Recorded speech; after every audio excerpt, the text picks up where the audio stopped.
ना हवस तेरे जिस्म की, ना शौक तेरी लज्जत का, बिन मतलबी सा बंदा हूँ, तेरी सादगी पे मरता हूँ। क्या कह रहे हैं। और कभी उसको टच भी नहीं किया था मैंने।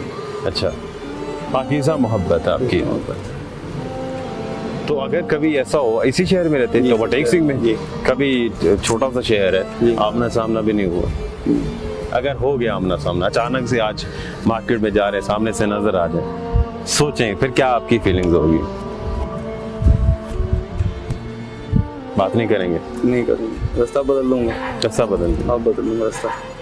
ये किसके लिए सजा है, उसके लिए या आपके लिए? बोल जाने में ठीक है, उसने बुला दिया मुझे, उसमें खुश है तो मेरी खुशी उसकी खुशी में है। कभी रोना तो नहीं आया? कभी भी नहीं सर।